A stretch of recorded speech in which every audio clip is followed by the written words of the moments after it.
Olá, boa tarde, bem-vindos ao canal. O meu nome é Filipe Ferreira e este é o 15º vídeo da série Álbuns Essenciais na História da Música, onde, como sempre, irei continuar a fazer a apresentação de 5 álbuns que, no meu entender, são essenciais para a história da música. Começando aqui pela primeira recomendação de hoje, é de uma banda que eu não posso dizer que seja um grande fã, mas gosto e gosto especialmente aqui deste álbum. Portanto, primeira recomendação de hoje, os Def Leppard, com o seu álbum de 1987, Hysteria. O que é que há a dizer aqui do Hysteria dos Def Leppard? É o quarto álbum de estúdio dos Def Leppard e o mais vendido. Portanto, ele vendeu em todo o mundo para cima de 20 milhões de cópias. Há sempre a dúvida qual será o melhor álbum, se este é o melhor álbum dos Def Leppard. Há pessoas que dizem que sim, há pessoas que dizem que não. Eu penso que é. Embora algumas pessoas gostem mais do álbum anterior, do Pyromania, que também tenho em vinil, mas eu pessoalmente gosto mais deste. Portanto, este álbum lançou 7 singles, ou seja, este álbum deu origem a 7 singles e a maior parte deles com grande sucesso.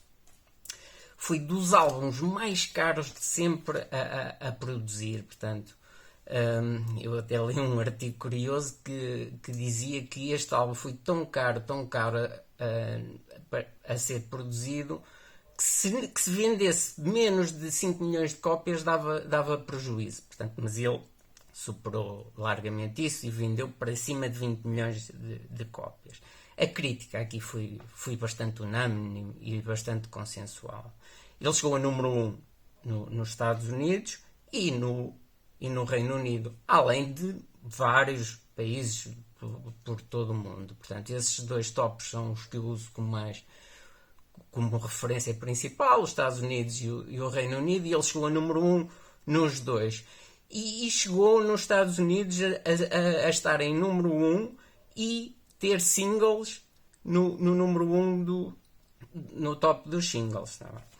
É considerado um álbum de hard rock e glam metal.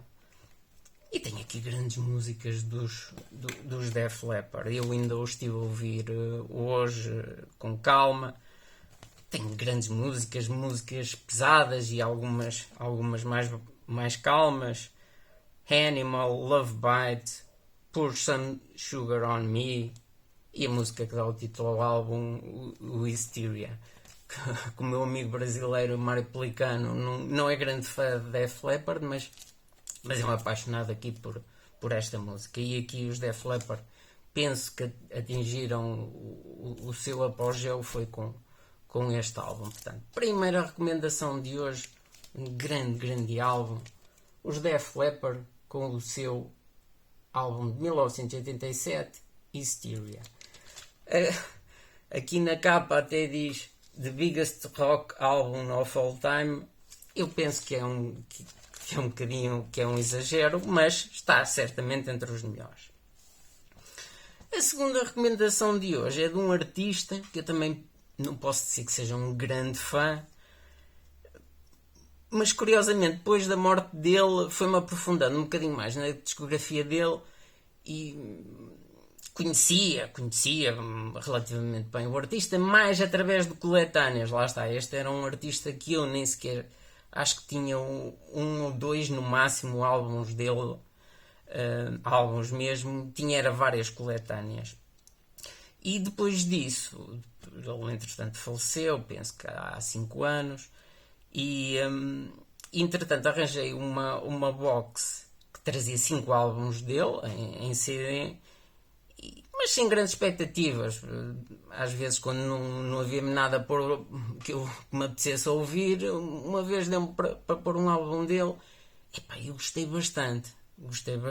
E a partir daí aprofundei-me um bocadinho mais na discografia completa dele. Portanto, segunda recomendação de hoje, e podem achar um bocadinho piroso, mas conheçam bem a discografia dele, porque ele tem muita coisa que vale a pena. Portanto, segunda recomendação de hoje, o Prince com o seu Purple Rain, álbum de 1984. que é que há a dizer aqui do Purple Rain do Prince? Este álbum também dispensa apresentações. É o 6º álbum de estúdio do Prince e a crítica também foi unânime. Portanto, deu origem a 5 singles e é considerado o álbum mais pop da carreira do Prince. Foi o primeiro álbum do Prince a chegar a número 1 nos Estados Unidos, onde esteve 24 semanas seguidas no número 1. Vendeu 25 milhões de cópias em todo o mundo, portanto, isto está entre os mais vendidos da história da música, e ganhou 2 Grammys e está também no Grammy Hall of Fame com este álbum. Está no 8º lugar no top dos 500 melhores álbuns de sempre para a revista Rolling Stone. Portanto, este álbum é conceituadíssimo. Tem a música que dá o título ao álbum. Curiosamente, o single não chegou a número 1, que é o Purple Rain, mas tem outras músicas excelentes. Let's Go Crazy, When Doves Cry. Portanto, aqui o curioso foi o Purple Rain, que se calhar a música mais conhecida aqui do álbum, não ter chegado a número 1 e eu verem outras duas que chegaram a número 1. Um bocadinho estranho. Portanto, mas este é um álbum que vale a pena e o Prince é daqueles que soa melhor, se calhar em vinil, do que em CD. Portanto, segunda recomendação de hoje, o Prince com um grande álbum, Purple Rain. Para mim, o melhor álbum dele. A terceira recomendação de hoje é de uma banda que eu já falei aqui. É uma banda que eu gosto bastante. É, se calhar, a das bandas que eu continuo a ouvir mais frequentemente. E ainda hoje estive a ouvir outro, não este álbum, mas outro álbum deles. E ontem estive a ouvir, neste caso uma coletânea. É uma banda que eu ouço com muita frequência. E já estive para trazer aqui este álbum já há mais tempo. Já tinha trazido um álbum deles. Mas esta semana li uma notícia bastante interessante e fiquei bastante contente na possibilidade de um elemento que saiu, foi expulso da banda, foi demitido há 3 anos. E fala-se na possibilidade dele regressar novamente. Portanto, terceira recomendação de hoje, os Fleetwood Mac com o seu álbum Tusk, álbum de 1979. O que é que há a dizer aqui do Tusk dos Fleetwood Mac? Este foi o álbum que precedeu o grande sucesso dos Fleetwood Mac, que foi o álbum anterior, o Rumours, de 1977. E este álbum aqui é um álbum que eu gosto bastante. Eu acho que o grande problema aqui do álbum é que é um álbum muito comprido. Isto é um álbum duplo, isto tem 20 músicas.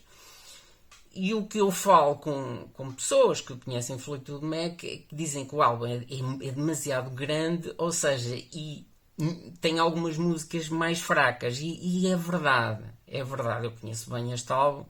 E tem algumas músicas mais fracas. Portanto, eles podiam ter feito um álbum, não um álbum duplo, um álbum simples, e tiravam aquelas músicas que não são tão boas.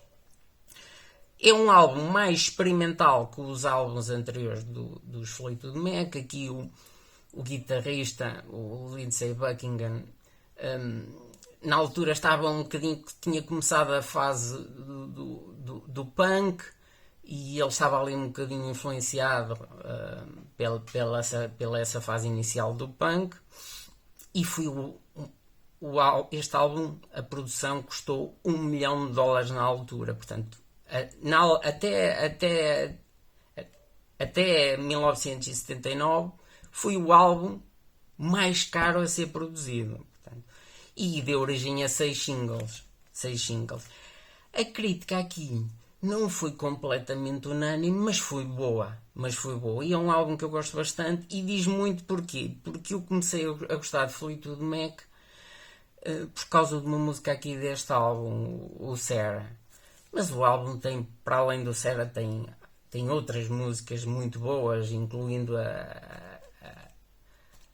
a música que dá o título ao álbum, que é o Tusk. Ele chegou a número 1 no Reino Unido e a número 4 nos Estados Unidos, portanto não chegou a número 1 nos Estados Unidos, mas é um álbum que eu gosto bastante. Se calhar talvez o segundo ou terceiro álbum preferido dos Fleetwood Mac, e fiquei bastante contente esta semana por saber que o Lindsey Buckingham pode regressar, portanto há conversações para regressar aos Fleetwood Mac, e ele foi substituído pelo Neil Finn, que era dos Crowded House, e por um guitarrista que era do Tom Petty, da banda do Tom Petty. Eu gosto bastante do Neil Finn, e o Neil Finn ainda nem teve a oportunidade de se mostrar verdadeiramente ao serviço nos Fleetwood Mac, porque o Lindsey Buckingham saiu há 3 anos, o Neil Finn entrou depois disso, portanto veio a pandemia, portanto ele pouco teve que mostrar. Mas, aliás, o Lindsey Buckingham foi demitido, portanto aquilo houve ali uma discussão muito feia com a ex-mulher do Lindsey Buckingham, que é vocalista dos Fleetwood Mac, uma das vocalistas da Stevie Nicks, e ele foi mesmo demitido. O líder e fundador dos Fleetwood Mac, que é o Mike Fleetwood, que é o baterista, viu-se obrigado a admiti-lo. Mas como já disse, vi esta semana em vários lados a notícia que o Mike Fleetwood já o contactou para ver se ele volta, mas aquilo depende daqui da Stevie Nicks. Portanto, terceira recomendação de hoje, uma banda que eu gosto bastante e peço às pessoas para conhecerem, os Fleetwood Mac, com o seu álbum de 1979, Tusk. Este foi o 12º álbum de estudo dos Fleetwood Mac, mas, por exemplo, o amigo brasileiro Pelicano é o terceiro álbum. Porquê? Porque é o terceiro álbum da segunda fase deles, e ele não gosta da primeira, portanto, para ele este é o terceiro álbum. Portanto, é o terceiro álbum, é o 12º álbum de estúdio no total, mas é o terceiro álbum da segunda fase dos Fleetwood Mac, que começou em 75. É curioso porque o Mike Fleetwood, como já disse, que é um dos fundadores e é considerado o líder da banda, o Mike Fleetwood, o baterista, para ele este é o segundo álbum preferido dos Fleetwood Mac. Portanto, o primeiro é um álbum, curiosamente, da primeira fase, o Then Play On, e depois é este. Ele prefere aqui o Tusk ao Rumors. Está bem? A quarta recomendação de hoje é de um artista que eu também gosto muito e já o disse, já falei nele aqui atrás. Ainda não tinha trazido nenhum álbum dele. Há um álbum dele que eu queria muito ter em vinil, mas é de todo impossível, preços proibitivos. Mas já falei nele porque ele fez parte da maior banda, provavelmente da maior banda da história da música, e na altura eu disse que ele era o meu músico preferido da banda. Portanto, quarta recomendação de hoje, o George Harrison, com o seu álbum Cloud9, álbum de 1987. É assim, o álbum que eu prefiro, que eu mais gosto de George Harrison, é o álbum, penso que é 1970, All Things Must Pass, que é um álbum triplo, mas isto é assim, isto em vinil, são preços exorbitantes mesmo, exorbitantes, proibitivos, completamente proibitivos, e já ando a tentar há anos. Mas não está fácil, não está fácil. O meu segundo álbum preferido dele é que, claramente, o Cloud9. O George Harrison teve alguns álbuns de estúdio bastante bons, mas depois ele entrou naquela fase ali nos fins dos anos 70, início dos anos 80, uma fase fraquinha, e regressou, tanto é que ele esteve 5 anos sem lançar nenhum álbum, e lançou aqui em 87 o Cloud9 e regressou em grande. E este álbum teve críticas muito boas. É o 11º álbum de estúdio do George Harrison e, como já disse, 5 anos após o último álbum dele. Daqui saíram 5 singles E é um álbum que eu gosto bastante, ainda o estive a ouvir ontem, e é um álbum que eu ouço com alguma frequência, eu mesmo tendo muita música, portanto às vezes há álbuns que eu estou anos sem os ouvir, e este não é o caso deles, porque é um álbum que eu ouço com alguma frequência. E tem uma das minhas músicas preferidas do George Harrison, Got My Mind Set on You. E o George Harrison aqui estava acompanhado por uma banda excelente e tinha músicos convidados de outra galáxia. O que é que há a dizer? Eric Clapton, Jeff Lynne, que também foi produtor do álbum. Jeff Lynne era dos Electric Light Orchestra. O Elton John também teve aqui uma participação no álbum. E o Ringo Starr, que estava na bateria. Ele chegou a número 8 nos Estados Unidos e a número 10 no Reino Unido. É uma história curiosa porque este acaba por ser o último álbum de estúdio lançado pelo George Harrison em vida. Portanto, este álbum é de 87, ele morreu em 2001, entretanto saiu um álbum já depois dele ter morrido, um álbum póstumo, em 2002. Portanto, este acaba por ser o último álbum de estúdio do George Harrison lançado em vida. E, como já disse, é o meu segundo álbum preferido dele. Portanto, quarta recomendação de hoje, o George Harrison com o seu álbum Cloud9. A quinta e última recomendação de hoje, a tal que eu trago em CD, é de uma banda, é daquelas bandas que faz parte daquele grupo que eu tenho, bandas que ou adoro ou detesto. Portanto, é daquelas bandas que têm álbuns que ou eu gosto muito ou não gosto nada. Este álbum é daqueles que eu gosto bastante e foi um álbum que teve bastante sucesso. É uma banda de rock alternativo. Portanto, quinta e última recomendação de hoje, os Live, com o seu álbum de 1994, Throwing Cooper. O que é que há a dizer aqui dos Live e do Throwing Cooper? É o segundo álbum de estúdio dos Live e a crítica aqui foi muito boa. E teve grande sucesso comercial para além disso. Ele chegou a número 1 nos Estados Unidos, onde foi 8 vezes platina. Portanto, ele vendeu para cima, só nos Estados Unidos, para cima de 8 milhões de cópias. No Reino Unido não teve tanto sucesso. A melhor classificação que conseguiu foi o 37º lugar. Saíram daqui 5 singles, mas eu destaco aqui claramente 2, e provavelmente os mais conhecidos, o Selling the Drama e a minha música preferida deles, o Lightning Crashes. Portanto, são músicas para lá de boas e com muito sucesso, mesmo muito sucesso.